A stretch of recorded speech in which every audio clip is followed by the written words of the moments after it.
नमस्कार मंडळी, मी स्मिता शेवाळे आणि आपल्या यूट्यूब चॅनलमध्ये पुन्हा एकदा सगळ्यांचं अगदी मनापासून स्वागत आहे. मागे मी एक व्हिडिओ बनवला होता की आतल्या भागाचा काळेपणा कसा कमी करायचा आणि इंटिमेट एरियाची काळजी कशी घ्यायची. तेव्हा मी सांगितलं होतं की केमिकल युक्त असे जे बॉडी वॉश असतात किंवा साबण असतात ते शक्यतो आपल्या इंटिमेट एरियाला वापरायचे नाहीत, कारण ते खूप हार्श असतात आणि त्यामुळे आपला जो तिथला pH लेवल आहे तो खराब होऊ शकतो. म्हणून हर्बल वॉश किंवा मग जे आयुर्वेदिक बॉडी वॉश असतात ते वापरायला हवेत. आणि व्हिडिओच्या शेवटी मी तुम्हाला विचारलं होतं की तुम्हाला अशा पद्धतीचा बॉडी वॉश घरच्या घरी बनवायला आवडेल का. तर खूप जणांच्या रिक्वेस्ट आल्या आणि म्हणून हा व्हिडिओ आज तुमच्यासाठी आहे. तर घरच्या घरी बॉडी वॉश कसा बनवायचा हे सांगणार आहे. उन्हाळा आलेला आहे. उन्हाळ्यामध्ये खूप सारे मुरूम येणं, पुरळ येणं किंवा मग अंगावर घामोळ्या येणं, अंगाची दुर्गंधी येणं अशा समस्या असतात आणि त्यासाठी हा बॉडी वॉश म्हणजे एक उत्तम सोल्युशन असणार आहे. तर केमिकल फ्री, पॅराबेन फ्री असा घरच्या घरी सोप्या पद्धतीनं बॉडी वॉश कसा बनवायचा हे जाणून घ्या. आणि त्याआधी एक तुम्हाला रिमाइंडर द्यायचा आहे. नुकतीच एक सिरीज सुरू केली आहे, मातृत्व एक स्वप्नपूर्ती. यामध्ये गायनेकोलॉजिस्ट आपल्याबरोबर असणार आहेत आणि मातृत्वाचा प्रवास आपला सुखकर आणि यशस्वी व्हावा म्हणून खूप छान असे सल्ले देतात ते आणि खूप छान चर्चा रंगलेल्या आहेत. तर 4 एपिसोड याचे असणार आहेत. ही सिरीज बघायला विसरू नका. आणि माझ्या लक्षात येतं आहे खूप जण येतात, व्हिडिओ बघतात पण चॅनल सबस्क्राईब करत नाहीत. तर असं न करता चॅनल सबस्क्राईब करा. आपली छोटीशी फॅमिली आहे, या फॅमिलीचा एक भाग व्हा. आम्ही एकत्र ग्लो होतोय. तुम्ही आमच्याबरोबर ग्रो व्हा आणि ग्लो व्हा. चला तर मग आता व्हिडिओला सुरुवात करूया.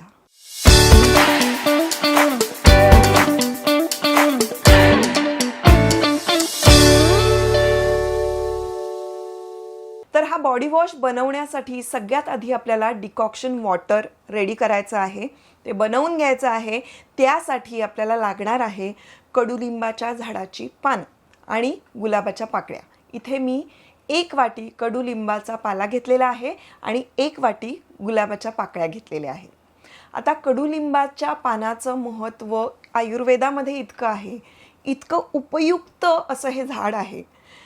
मुंबईत मी खूप शोधायचा प्रयत्न केला पण मला कुठेही सापडलं नाही. पण शेवटी हारवाल्याकडे मला कडुलिंबाची पानं सापडली. आता कडुलिंबाच्या पानामुळे तुमच्या शरीरामध्ये जर का काही विषाणू असतील तर ते नष्ट व्हायला मदत होते.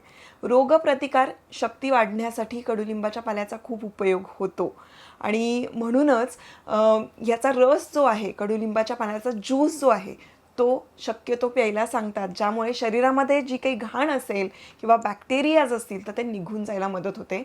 माझ्या चेहऱ्यावर सध्या रॅश आलेली आहे आणि याचं कारण अजून लक्षात येत नाही आहे. तर डॉक्टरांकडे अर्थातच मी गेले होते आणि त्यांनी मला कडुलिंबाच्या पाल्याचा ज्यूस प्यायला सांगितला.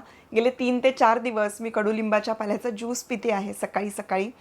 अतिशय कडवट आहे पण डेफिनेटली त्याचे फायदे होणार आहेत आणि त्याचे फायदे होतात. कारण त्याचे फायदे काय आहेत हे मी खूप वाचून समजून घेतलेलं आहे. कारण कुठलीही गोष्ट करत असताना ती समजून घेणं फार गरजेचं असतं आणि म्हणूनच मी रेमेडी तुम्हाला सांगत असताना त्यासाठी आपण का हे इन्ग्रेडियंट वापरतो आहोत हे कायम समजून सांगत असते. तर इथे कडुलिंबाच्या पाल्यामुळे तुमच्या शरीरावर जर काही पुरळ आली असतील किंवा घामोळे आले असतील, तुमच्या शरीराला दुर्गंधी येत असेल तर ते कमी होण्यासाठी कडुलिंबाच्या पाल्याचा उपयोग होतो. त्यानंतर गुलाबाच्या पाकळ्या ज्या आहेत त्या म्हणजे आपल्या त्वचेसाठी एक वरदान असतं. गुलाबाच्या पाकळ्यांचा जो रस आहे त्याचा टोनर म्हणून सुद्धा आपल्या चेहऱ्यासाठी वापर केला जातो. मी बऱ्याचदा तुम्हाला सांगते की जर का तुमच्याकडे टोनर कुठलं वापरायचं असा तुम्हाला प्रश्न पडत असेल तर सरळ गुलाबाच्या पाकळ्यांचा जो रस आहे किंवा गुलाबाच्या पाकळ्या पाण्यामध्ये घालून उकळवायच्या आणि ते जे पाणी आहे ते तुम्ही टोनर म्हणून वापरू शकता. तर असाच वापर आता आपण इथे करणार आहोत. कडुलिंबाचा पाला आणि त्यानंतर गुलाबाच्या पाकळ्या ह्या ज्या 1-1 वाटी घेतलेल्या आहेत त्या आपण आता पाण्यामध्ये टाकणार आहोत. तर पाणी किती घ्यायचं? 2 ग्लास इथे मी पाणी घेतलेलं आहे पूर्ण. आणि आता हे 2 ग्लास जे पाणी आहे ते आपल्याला उकळवून हाफ करायचं आहे. तर 2 ग्लास पाणी घेतलं, त्यामध्ये कडुलिंबाचा पाला आणि ह्या पाकळ्या टाकलेल्या आहेत. आता हे गॅसवर ठेवून मी उकळवते आहे आणि उकळवून मी ते हाफ असं जोपर्यंत पाणी होत नाही तोपर्यंत मी गॅस चालूच ठेवलेला आहे. आणि जेव्हा मला असं लक्षात येतं की पूर्ण अर्क उतरलेला आहे त्या पाण्यात आणि ते जे पाणी आहे ते हाफ झालेलं आहे, तेव्हा गॅस बंद करून टाकायचा. आणि हेच आपलं ते डिकॉक्शन वॉटर आहे जे आपण बॉडी वॉशसाठी वापरणार आहोत. तर आता बॉडी वॉश बनवायचा म्हणजे अर्थातच त्या बॉडी वॉशचा फेस होणं गरजेचं आहे, त्याशिवाय आपल्याला आंघोळीचं समाधान मिळत नाही. आणि मग कुठलं नॅचरल प्रोडक्ट आहे ज्याचा फेस पण खूप छान होईल, तर लिक्विड कॅस्टाईल सोप असं मिळतं, ज्याची लिंक मी तुम्हाला डिस्क्रिप्शन बॉक्समध्ये देते, जे अतिशय नॅचरल असं प्रोडक्ट आहे. सेन्सिटिव्ह स्किनवाल्यांनी वापरलं तरी सुद्धा काहीही अजिबात हार्म नाही. वेगन फ्री आहे, केमिकल फ्री आहे, अर्थातच पॅराबेन फ्री आहे. आणि हे प्रोडक्ट वापरून नॅचरल हर्बल असा बॉडी वॉश बनवला जातो, कारण फेस येणं खूप इम्पॉर्टंट असतं. नाहीतर आपल्याला बॉडी वॉश आपण वापरतोय असं वाटणारच नाही. आता ह्या कॅस्टाईल लिक्विड सोपचा जो आहे ना, तो वेगवेगळ्या प्रकारे आपण वापर करू शकतो. जसं की आपल्या स्किनवर आपण ज्या ज्या गोष्टी यूज करतो, म्हणजे काय, म्हणजे जसं की ब्रश, त्यानंतर ब्लेंडर्स किंवा मग पफ, तर ह्या सगळ्या ज्या गोष्टी आहेत ना, त्यासाठी हे कॅस्टाईल सोप वापरलं जातं.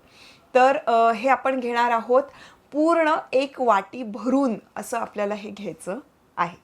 त्यानंतर आपण आता अतिशय सोपे असे इन्ग्रेडियंट्स ॲड करणार आहोत. हे जे व्हेजिटेबल बेस कॅस्टाईल सोप मी तुम्हाला सांगितलं, हे आपण आता या पाण्यामध्ये टाकलेलं आहे. पाण्यामध्ये छानपैकी ते मिक्स करून घेतलं, कारण ते खूप थिक असतं, तर ते छानपैकी मिक्स करून घेतलं, थोडासा फेस आल्यासारखं होईल. आणि मग त्यानंतर आपण टाकणार आहोत ग्लिसरीन. तुमच्या चेहऱ्यातलं हायड्रेशन जपण्यासाठी मदत करतं. हवेतली आर्द्रता जी आहे ती खेचून घेण्याचं काम ग्लिसरीन करत असतं. आणि तुमची स्किन मऊ ठेवण्यासाठी सुद्धा ग्लिसरीनचा खूप सारा उपयोग होतो. त्यामुळे आपल्या या बॉडी वॉशमध्ये ग्लिसरीन असणं गरजेचं आहे. तेव्हा 2 चमचे आपण इथे ग्लिसरीन घेतले. आता त्यानंतरचा शेवटचा असं इन्ग्रेडियंट आहे आणि ते म्हणजे तुमचा बॉडी वॉश जो आहे तो सुगंधी होण्यासाठी किंवा मग तुमची स्किन नरिश करण्यासाठी अतिशय महत्त्वाचा इन्ग्रेडियंट ते म्हणजे एसेन्शियल ऑइल. तुमचा जो कुठला आवडता सुगंध असेल तो तुम्ही ॲड करू शकता. अशा पद्धतीचं एसेन्शियल ऑइल तुम्ही ॲड करू शकता.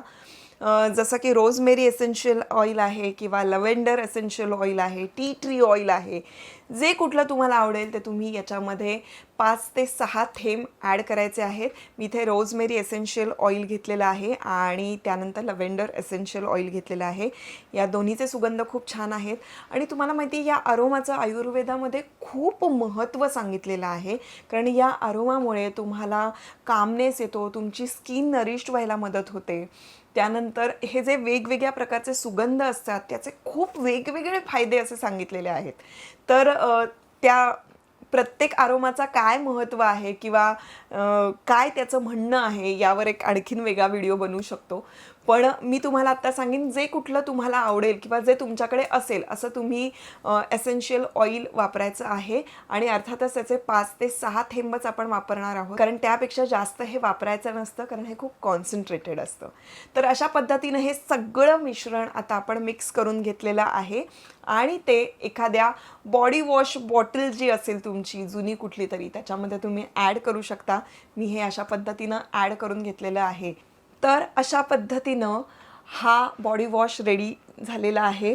फेस येतो छान, थोडासा ग्रीन कलर येतो आणि केमिकल फ्री, पॅराबेन फ्री, त्यानंतर वेगन फ्री असा हा घरच्या घरी बनवलेला बॉडी वॉश हा इतका माइल्ड आहे ना, सेन्सिटिव्ह स्किन ज्यांची असेल त्यांच्यासाठी सुद्धा. आणि म्हणूनच हा इंटिमेट एरियाला सुद्धा तुम्ही अगदी कुठलीही काळजी न करता वापरू शकता.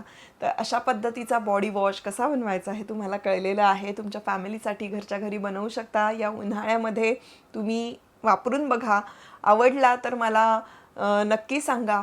हा व्हिडिओ जर तुम्हाला उपयुक्त वाटला असेल तरीसुद्धा कॉमेंटमध्ये मला सांगायला अजिबात विसरू नका, कारण मला तुमच्या कॉमेंट्स वाचायला खूप आवडतात आणि त्यामुळे मला प्रोत्साहन मिळतं व्हिडिओ बनवण्यासाठी. तर नक्की कमेंट करून सांगा की तुम्हाला हा व्हिडिओ कसा वाटला ते. आणि आता भेटूया पुढच्या व्हिडिओमध्ये.